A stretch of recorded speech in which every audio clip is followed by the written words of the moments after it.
Namaskar. A warm welcome to World News and Indian Perspective on All India Radio. This is R.S. Raghu, bringing glimpses of the major developments of the day from across the globe. Over the next half an hour, we shall bring to you the latest from the world of politics, economy, sports, entertainment, and more. The headlines. India's Defence Minister Rajnath Singh reviews progress in construction of various infrastructure projects on northern border areas of the country. India successfully conducts 2 flight tests of Very Short-Range Air Defence System of Odisha coast. First International Conference of SCO on Shared Buddhist Heritage begins in New Delhi. India emerges as first responder in humanitarian assistance and disaster relief at global level, says Chief of Defence Staff General Anil Chauhan. More than 100 people killed in cyclone-hit African countries of Malawi and Mozambique.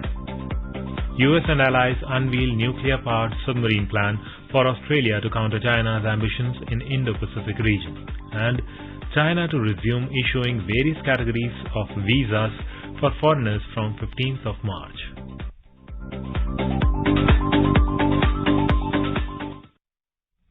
India's Defence Minister Rajnath Singh on Tuesday chaired a high-level meeting in New Delhi to review the progress in construction of various infrastructure projects on the northern border areas. During the meeting, he called for expediting all pending projects on top priority.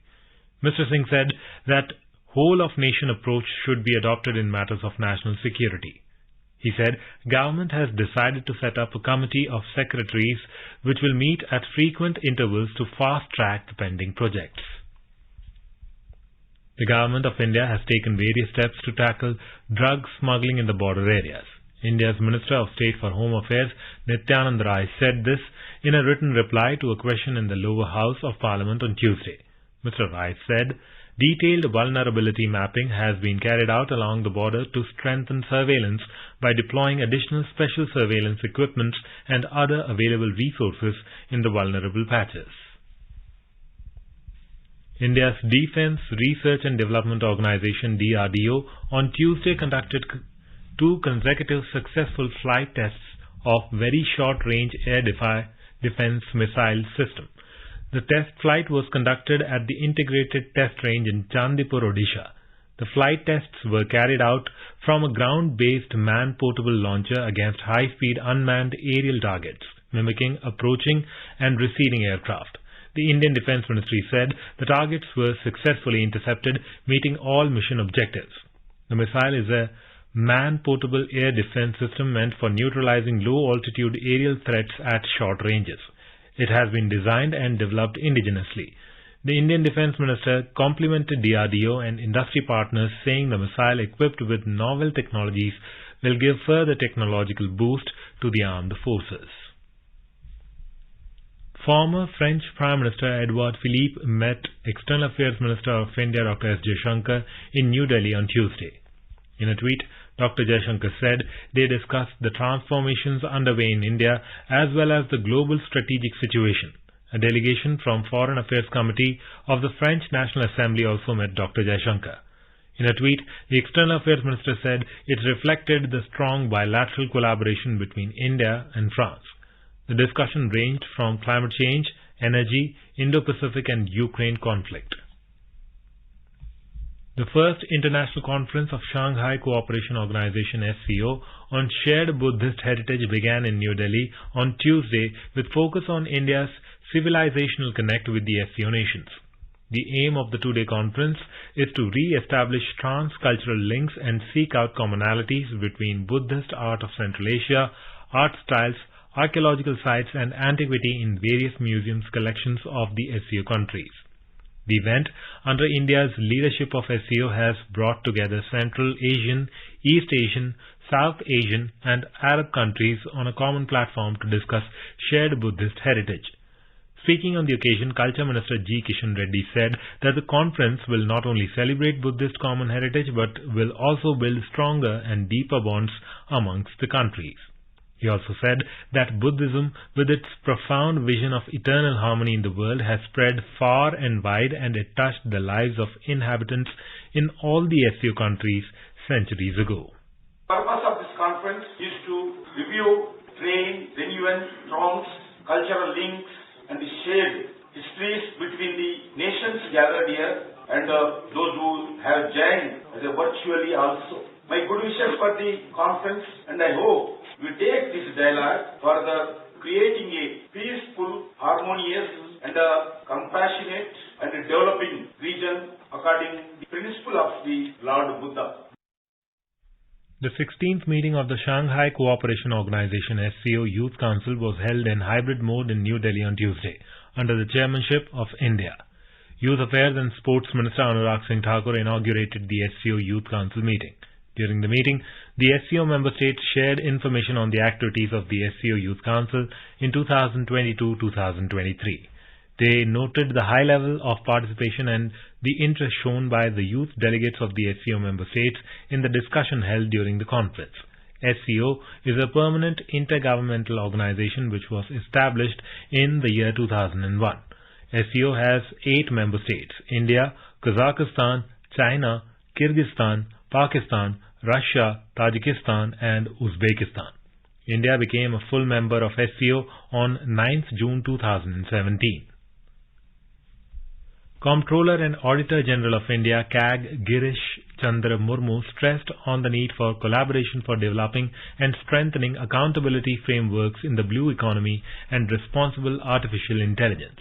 Mr. Murmu was giving valedictory address as chair for the first Supreme Audit Institutions 20 Psi-20 senior official meeting in Guwahati.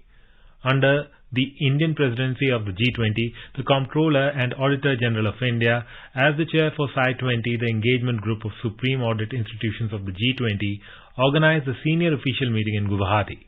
Mr. Murmu appreciated the wealth of knowledge gained during the deliberations on the priority areas of blue economy and responsible artificial intelligence. The CAG informed that the delegates from the Psi-20 member broadly agreed to the zero draft of the communique and provided their valuable thoughts and suggestions to bring out an inclusive, decisive and action-oriented communique for the Psi-20 summit scheduled to be held in Goa in June this year. And now, in today's Hotspot section, we bring you a news commentary on India at the Oscars.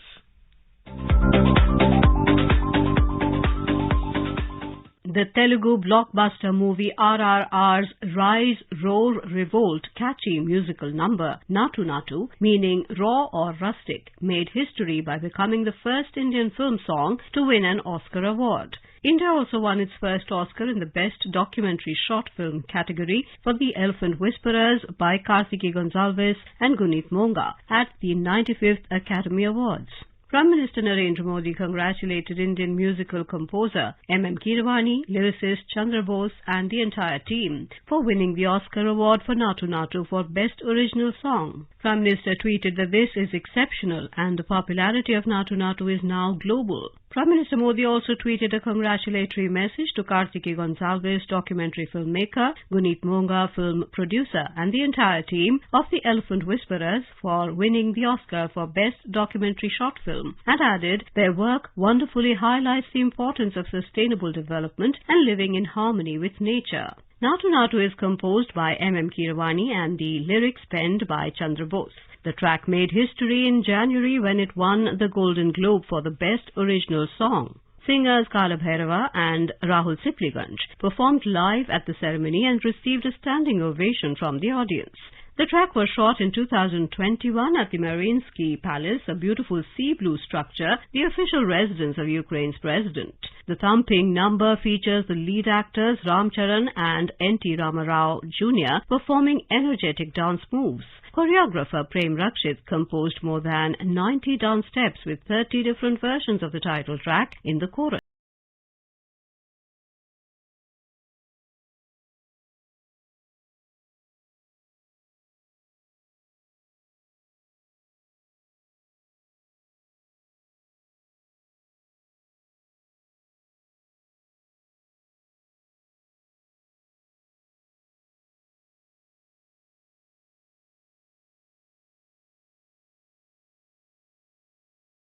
RRR is a historical fantasy that tells the story of two revolutionaries who fight the British rule in India. The dazzling action epic is one of India's most expensive films. The director, S.S. Rajamouli, visualized Natu Natu as a fight scene where the two freedom fighters bring a British officer to his knees through dance. All the dancers kick up a storm, slowly collapsing one by one in exhaustion, until only the heroes remain standing. Rajamouli said he tried to lay down the film's theme of friendship, rivalry and solidarity through the 4.5-minute musical stomper. While accepting the Oscar, composer M.M. Kirwani sang his acceptance speech to the tune of the hit song Top of the World by the American pop band The Carpenters. There was only one wish on my mind. So was Rajamouli's and my family's. RRR has to win, pride of every Indian, and must put me on the top of the world. Thank you, Kartikeya and Variance Films, for making this possible. Love you all. Thank you. Namaste. Since the film's release, fans are trying to replicate the intricate foot swivels and catchy dance moves. People of all age groups and across all cultures have embraced the peppy track. The Elephant Whisperers that won the Best Documentary Short Film is the story of an indigenous couple, Baman and Belly, as they care for an injured, orphaned baby elephant, Raghu. Belly is also given the responsibility to care for Ammu, a female elephant calf. It was shot in the Tepokade elephant camp inside the Mudumalai Tiger Reserve in the southern state of Tamil Nadu. The couple belong to the Kartanayakan community, a tribal group that has been protecting the forest for generations. They begin to live together as a family, and the humans and animals forge a close bond. The documentary is full of moving scenes that capture the love and devotion the elephants and their human caretakers have for each other. The director, Kartiki Gonzalez, said, "Working with indigenous communities has been such a treat. I think they have so many messages for the entire world, for us to go back in time and start learning about our planet and how to coexist and thrive. We've come really far with technology, but sometimes we need to take a step back, and indigenous people have that beautiful ancient knowledge. That's one of the things, and it's been a beautiful time over the last 5 years learning about ancient wisdom from a very old tribal community called the Kartanayakans. There are just 1,700 left. The Oscar for the heartwarming story is being celebrated by many Indians who have taken to Twitter to praise the documentary. The Academy of Motion Picture Arts and Science was founded in 1927. One of the goals of the new organization was to devise a method to honor outstanding achievements, thus encouraging higher levels of quality in all facets of motion picture production. The 5 spokes of the wheel represent the original 5 branches of the Academy: actors, directors, producers, technicians and writers, and the sword symbolized protection for the welfare and advancement of the industry. The statuette stands 13.5 inches tall and weighs 8.5 pounds.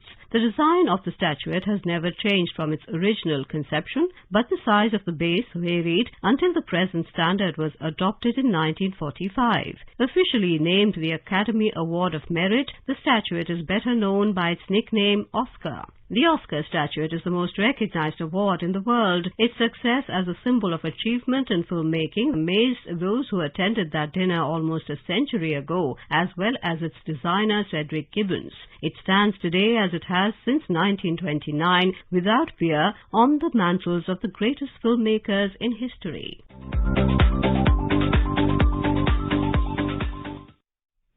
Prime Minister of India, Mr. Narendra Modi, has greeted Sikh community around the world on the commencement of Nanak Shahi Sammat 555.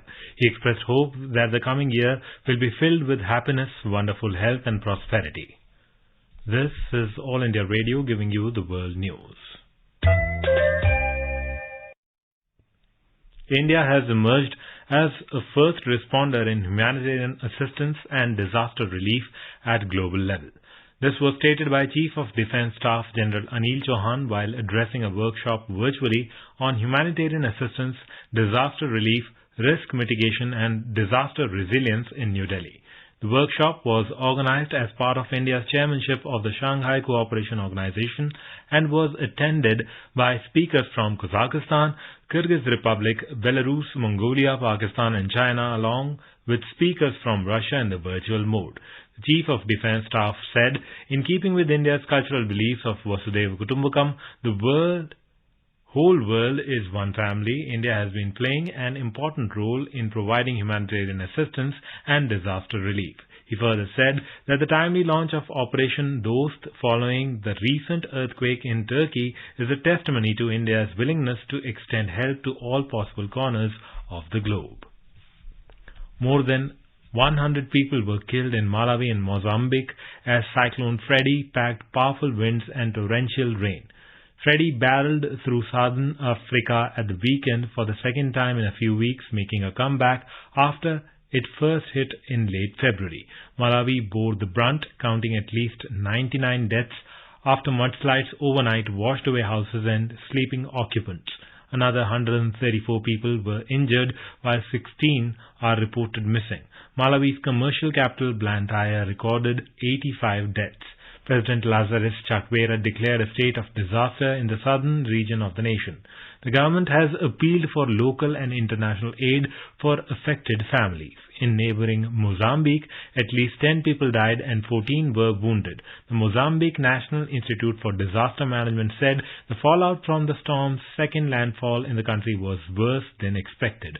According to the UN's World Meteorological Organization, Freddy, which formed off northwestern Australia in the first week of February, was set to become what is believed to be the longest-lasting tropical cyclone on record. The UN said more than 11,000 people were affected by the storm. The Israeli parliament on Tuesday approved at its first reading a bill limiting the Supreme Court's ability to overturn laws it deems unconstitutional, a key element of a judicial reform package that has fueled months of protests.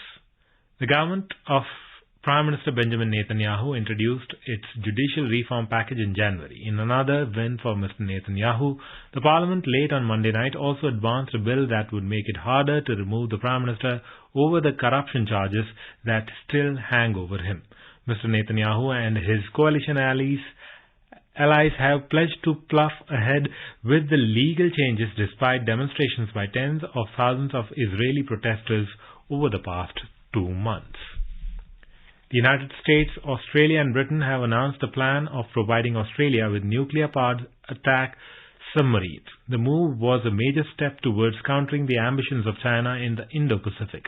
In a joint statement, US President Joe Biden, Australian Prime Minister Anthony Albanese and British Prime Minister Rishi Sunak announced the plan for the AUKUS project at the US Naval Base in San Diego in California. At the ceremony, PM Albanese said that the purchase of US nuclear-powered submarines and the target of constructing its own vessels marks the biggest investment ever made in the defense sector in the history of the country. The United States has raised concern over a possible 7th nuclear test by North Korea, urging the international community to take concerted action in response to such a destabilizing event. In his final address to media briefing as the spokesperson of the U.S. State Department, spokesperson Ned Price said North Korea has finalized all of the steps it would need to take to conduct what would be its 7th nuclear test. In the meantime, North Korea fired 2 strategic cruise missiles from a submarine in waters off its east coast over the weekend in an apparent protest over a regular South Korea-US combined military exercise to begin this week. After 3 years of travel ban, China has announced that it will resume issuing various categories of visas for foreigners starting from Wednesday. The latest step in the country's emergence from strict zero COVID controls which have weighed on the country's economic growth. COVID controls. China cancelled all the visas in March 2020 after COVID-19 pandemic ripped Chinese cities and spread across the globe. We have a report. The announcement comes as the new Chinese leadership, led by President Xi Jinping and Premier Li Qiang, ushered into a fresh 5-year term after concluding the annual parliamentary session. It says foreigners with valid visas issued before March 28, 2020 will now be allowed to enter China. The country will also resume visa-free entry for several places including Hainan Island, Guangdong, Guilin, and for cruise ships that stop in Shanghai. Many Chinese embassies have started issuing notifications to this effect. Anshuman Mishra, AIR News, Beijing. India has said that during the last 4 months, more than 1,900 Omicron subvariants have been detected amongst the samples analyzed across the country. In a written reply in the Upper House of Parliament on Tuesday, India's Minister of State for Health, Dr. Bharti Praveen Pawar, said, in light of increasing trajectory of COVID-19 cases noted in China, Singapore, Hong Kong, South Korea, Thailand and Japan, an additional requirement of pre-departure testing and uploading of negative COVID-19 RT-PCR test reports and self-health declaration form on Air Suvidha portal was made mandatory in the past for travellers coming from and transiting via these countries.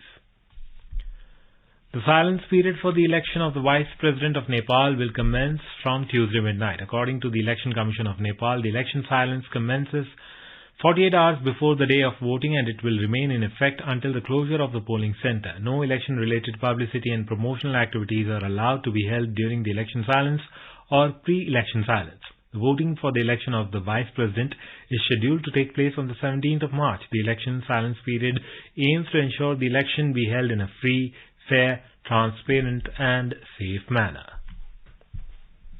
The Government of India reiterated that it does not interfere in the functioning of the press and is committed to uphold its freedom in the country. In a written reply in the Lower House of Parliament on Press Freedom Index, India's Information and Broadcasting Minister Anurag Singh Thakur said the government does not subscribe to the views of the World Press Freedom Index published by the foreign NGO, Reporters Without Borders. He said the centre does agree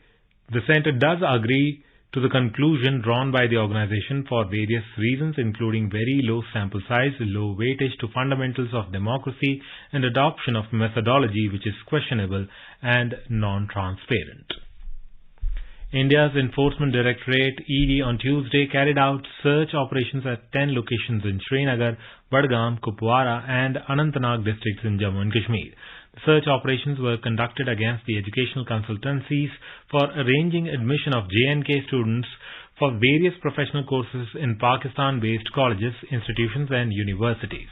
As per the statement, ED said that search operations was carried out under the provisions of the Prevention of Money Laundering Act (PMLA). The ED said persons who were involved accumulating funds for terror activities on the pretext of admission of J&K students in Pakistan. Indian Minister Rajiv Chandrasekhar on Tuesday interacted with over 450 startups owned or co-owned by Indians, venture capitalists, industry leaders and other stakeholders on the collapse of Silicon Valley Bank through video conferencing. He assured them that the Narendra Modi government is laser focused on helping them tide over the crises. The Minister of State for Electronics and IT said Indian banking system is robust and suggested that they could explore using it. He said while startups have a natural incentive to use banks like Silicon Valley Bank, there is a need to figure out a way to use the Indian banking system without changing the business model. This consultation was part of the government's approach to address the situation and offer any assistance to members of India's innovation and startup ecosystem who had financial holdings in Silicon Valley Bank. India's key domestic indices witnessed losses on Tuesday for the fourth straight session. The Sensex and the Nifty both fell amid negative global cues. A report from the business desk. The Sensex declined 338 points or 0.58% to close at 57,900. The Nifty fell 111 points or 0.65% to finish at 17,043. Asian shares ended with losses amid fear of financial crises and negative cues from US markets. South Korea's Kospi plunged 2.6%, Hong Kong's Hang Seng declined 2.3% and Japan's Nikkei 225 fell 2.2%. China's Shanghai Composite Index slipped 0.7% and Singapore's Straits Times ended marginally down by 0.1%. European shares were up in intraday trade. Global crude oil prices dropped around 1.5%. It extended the previous day's slide as the collapse of Silicon Valley Bank rattled equity markets and sparked fears about a fresh financial crisis.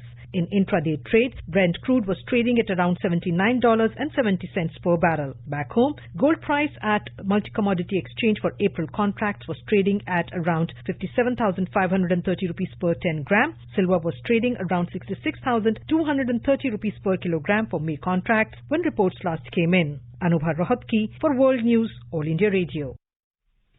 International Day of Mathematics or Pi Day was celebrated on Tuesday. The day is celebrated on 14th of March every year to recognize the mathematical constant pi, which defines the ratio of a circle's circumference to its diameter. We have a report.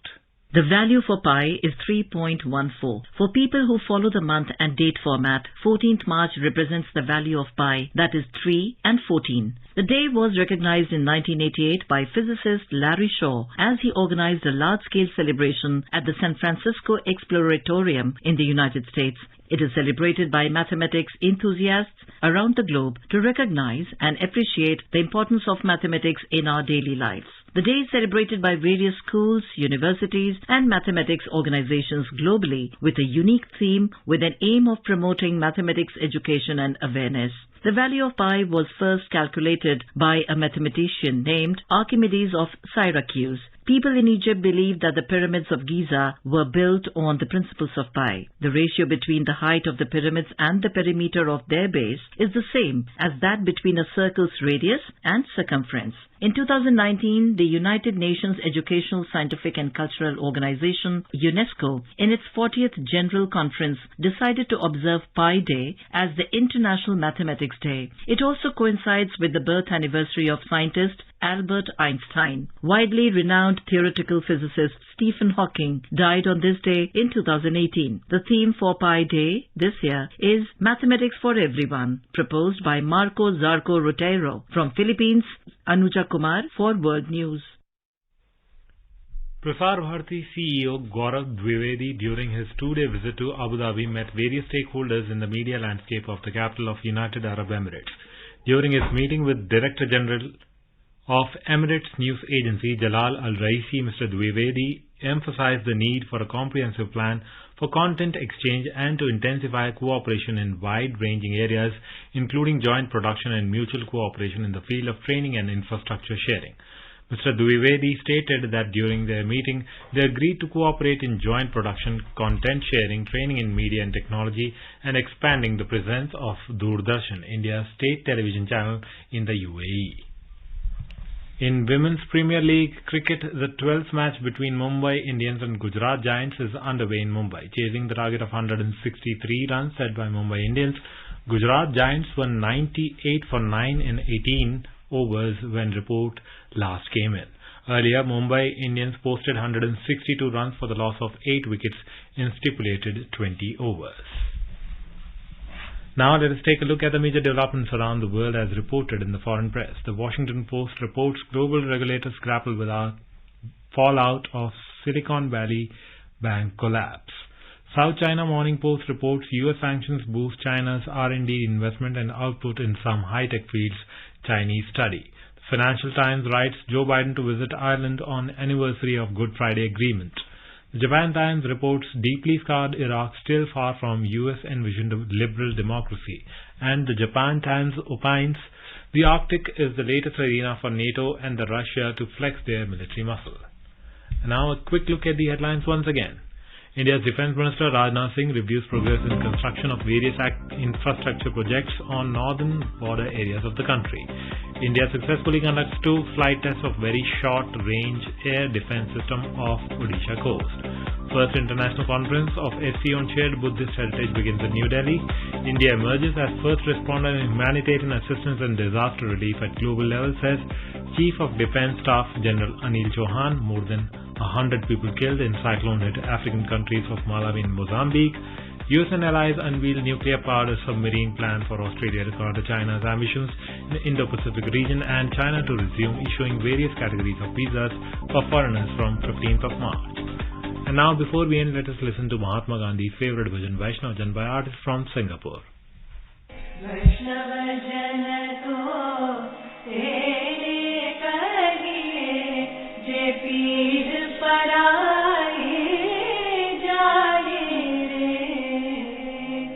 सकल लोक